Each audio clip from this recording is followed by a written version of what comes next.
ওয়ানজে RM2 ওয়ানজের latest model হচ্ছে RM2 আপনার horse power বেশি, RPM বেশি, সব কিছুই বেশি। RM2 একটি বিলাসবহুল গাড়ি। দীর্ঘ 8 বছর আমার চাকরির বয়স, আমি আলহামরার সাথে জড়িত। চাপ সহ্য করতে না পারে আমি আইল্যান্ডে ঠেকে গেছিলাম। এমন চাপ দিছে, গাড়ি যেই ছেড়ে গেছে ওর ব্যালেন্স হারা গেছে, তখন ওরই ক্ষতি হয়েছে, আমার কোনো ক্ষতি হয়নি। ওই দিন আমি খুব ভয় পেয়েছিলাম। আসসালামু আলাইকুম। আমি এই মুহূর্তে আছি আলহামরা পরিবহনের হিনো RM2 বাসের ভিতরে, আর আমার সাথে যে ওস্তাদ আছে, ওস্তাদ আব্দুল মমিন, আর আমি আজকে তার সাথে কিছু কথা বলবো। ওস্তাদ কেমন আছেন? আলহামদুলিল্লাহ। আসসালামু আলাইকুম। ওয়ালাইকুম আসসালাম। আপনারা কেমন আছেন? আলহামদুলিল্লাহ ভালো আছি। ওস্তাদ, এই যে আলহামরা পরিবহনে আপনি চালাচ্ছেন হিনো RM2, জি। আলহামরা পরিবহন এবং এই গাড়িটা সম্পর্কে একটু আমাদের কিছু বলেন। RM2 একটি বিলাসবহুল গাড়ি, অনেক সুন্দর গাড়ি, নবরম পরিবেশ আমাদের আলহামরা পরিবহন। আমরা আছি ঢাকা থেকে গাইবান্ধা রুটে আছি। দীর্ঘ 8 বছর আমার চাকরির বয়স, আমি আলহামরার সাথে জড়িত। মানে আমাদেরই পরিবহন। আমাদের পরিবহন মানে আলহামরা বলতে গেলে জি, আমাদেরই পরিবহন এটা। সে হলো, আমি আলহামরা থেকে যতদিন চাকরি করি আশা করছি যে আলহামরাই করে যাব, কিন্তু আমি আলহামরাকে অনেক ভালোবাসি। আলহামরা ইসুজু গাড়ি ছিল, আলহামরা ওয়ানজে গাড়ি ছিল, আমি এগুলো গাড়ি চালাইছি। এখন RM2 গাড়িতে আছি। আপনার জীবনে এই পরিবহন জগতে আসা কিভাবে এবং কেন আপনার মনে হলো যে আপনি এই পরিবহন জগতেই আসবেন, বা কিভাবে আসলেন, এই ঘটনাটা আমাদের একটু শেয়ার করেন। দেখেন, পরিবহনটা আমার অনেক ভালো লাগতো, আমি অনেক লাইক করতাম শুরু থেকেই ভালো লাগতো? জি, আমার ইচ্ছা ছিল। মানে ভালো লাগা থেকেই পরিবহন? জি, আমার ইচ্ছা কিভাবে ছিল। আসলেন বলেন। আমি আসলাম, আমার এক বন্ধু ছিল, ওনারা পরিবহনের সাথে জড়িত ছিল। ওনাদের বলছিলাম, বন্ধু আমার গাড়ি চালানোর খুব ইচ্ছা। তখন তারা বলল, দেখ, গাড়ি চালানো ইচ্ছা, গাড়ি চালাতে গেলে মাথা ঠান্ডা রাখতে হবে, আর তোর একটা অ্যাক্সিডেন্টের সারা জীবনে মানুষের কান্না, এগুলো যদি মেনে চলতে পারোস তাহলে আসতে পারোস, গাড়ি চালানো শেখানো যাবে। তখন তাদের সাথে সময় দিতাম, আস্তে আস্তে আস্তে আস্তে সময় দিতে দিতে প্রথমে গাড়ি চালাতাম ট্রাকের পরে পরিবহনে অনেক বন্ধু বান্ধব ছিল, তাদের বলতাম আমার খুব পরিবহন গাড়ি চালানোর ইচ্ছা। তারা বললো, দেখ, ট্রাক আর পরিবহনের মধ্যে অনেকটা ব্যবধান আছে, যা ব্যবধান আছে আমাকে তোমরা বুঝাইয়া দাও। পরে আমার বন্ধু বললো যে হ্যাঁ, সমস্যা নাই, শেখানো দেওয়া যাবে, সমস্যা নেই। তারপরে প্রথমে আমাকে সে হেনো গাড়িতে চান্স দিল, বললো, দেখ, এটি এরকম, এটি এরকম, এইভাবে এইভাবে গাড়ি চালাতে হয়। সেটা কোন পরিবহন ছিল? সেটা প্রথমে ছিল আমার পাবনা এক্সপ্রেস। পাবনা এক্সপ্রেস? জি, পাবনা এক্সপ্রেসে ছিলাম আমি। পাবনা এক্সপ্রেসে প্রথম যখন ট্রায়াল দিলাম, তখন গ্যারেজে ফোরম্যান ছিল। ফোরম্যান বলল যে ট্রায়াল তোমার ভিতর থেকেই নেওয়া লাগবে।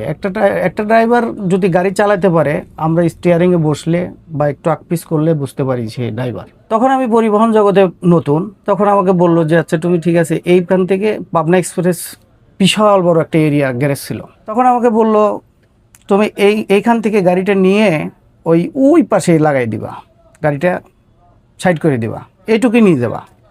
তো অনেক গাড়ির ভিতরে, হিবিজিবির ভিতরে আমাকে ইন্টারভিউটা নিল।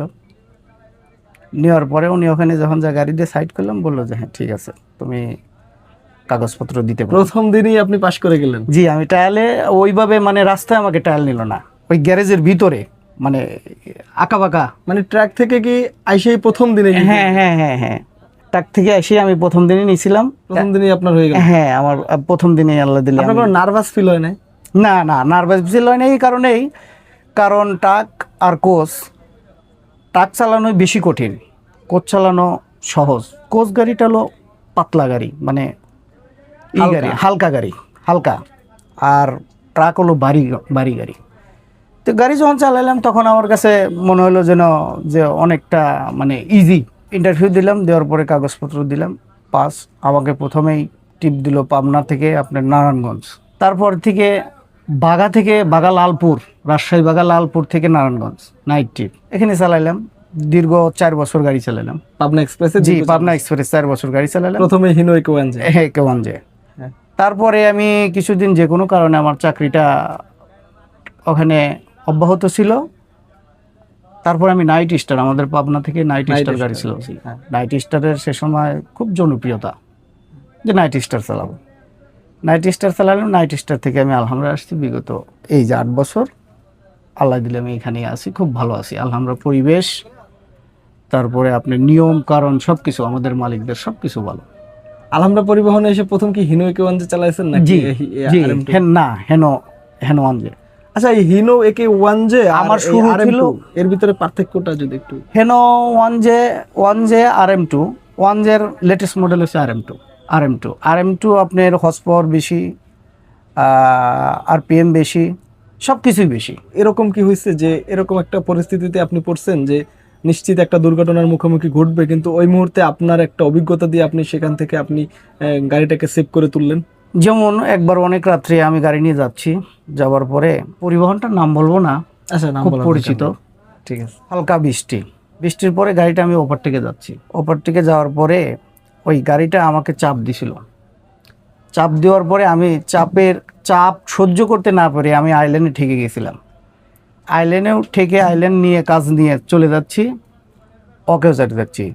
ও ছাড়িয়ে যাওয়ার পরে ও আমাকে এমন চাপ দিছে, হয়তো লুকিং গ্লাসে ওর দেখতে সমস্যা হয়েছে বৃষ্টির মধ্যে, এমন চাপ দিছে গাড়ি যেই ছেড়ে গেছে ওর ব্যালেন্স হারায় যাওয়ার পরে তখন ওরই ক্ষতি হয়েছে, আমার কোনো ক্ষতি হয়নি।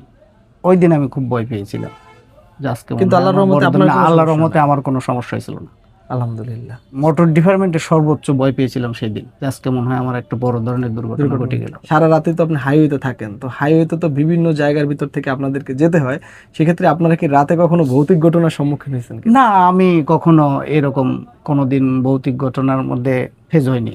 আলহামদুলিল্লাহ, আশা করি কখনো এর ধরনের ঘটনার সম্মুখীন না হন। জি, ভবিষ্যতে আপনার কোনো স্বপ্ন আছে যে এর থেকেও আপনি আরো অনেক দামি গাড়ি চালাবেন, বা কোন পরিবহনে সেটা হইতে পারে? এটা আপনার জাস্ট একটা স্বপ্ন যে আছে কি? জাস্ট আমার স্বপ্ন আছে আমাদের পরিবহন যদি আপডেট গাড়ি নেয়, আমার অন্য কোনো পরিবহন, এটা আমার বাড়ির মানে আমাদেরই পরিবহন। আমাদের পরিবহন মানে আলহামরা বলতে গেলে জি, আমাদেরই পরিবহন, এটা আমাদের গাইবান্ধারি পরিবহন নাকি? জি, আমাদের পরিবহন।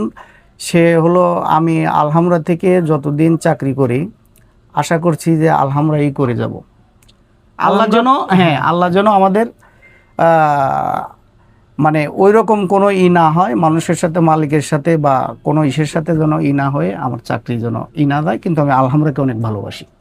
আমি আপনার কথা হলো আপনি আলহামরাতেই থাকবেন, আলহামরায় যদি বড় কোনো গাড়ি আসে মানে এর থেকে দামি কোনো গাড়ি আসে সেটাই চালাবো, আর যদি না আসে আপনি এটাই চালাবো। আর একটা বিষয় সেটা হচ্ছে আমাদের এই বাস লাভার কমিউনিটি নিয়ে আপনার কোনো মতামত আছে কিনা? হ্যাঁ, আমাদের বাস লাভার অনেক ভালো, আমার অনেক ভালো লাগে। তারা ভালো ভালো কথাগুলো মানুষের মাঝে তুলে ধরে, ভালো ভালো গাড়ির তারা স্বনামধন্য, এক কথায় শেষ আমার কাছে তাদের খুব ভালো লাগে, অনেক ভালো তারা। অমিন ভাই, থ্যাংক ইউ।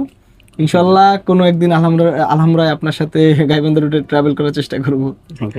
সো আপনারা শুনতে পেলেন আলহামরা পরিবহনের RM2-র যে ওস্তাদ মমিন ভাইয়ের কথা, তার জীবনের গল্প। সো আজ এ পর্যন্তই। সবাই ভালো থাকবেন, সুস্থ থাকবেন, এবং ঢাকা গাইবান্ধা রুটে চলাচল করতে হলে অবশ্যই আলহামরা চলাচল করবেন। আজ এ পর্যন্তই, আল্লাহ হাফেজ।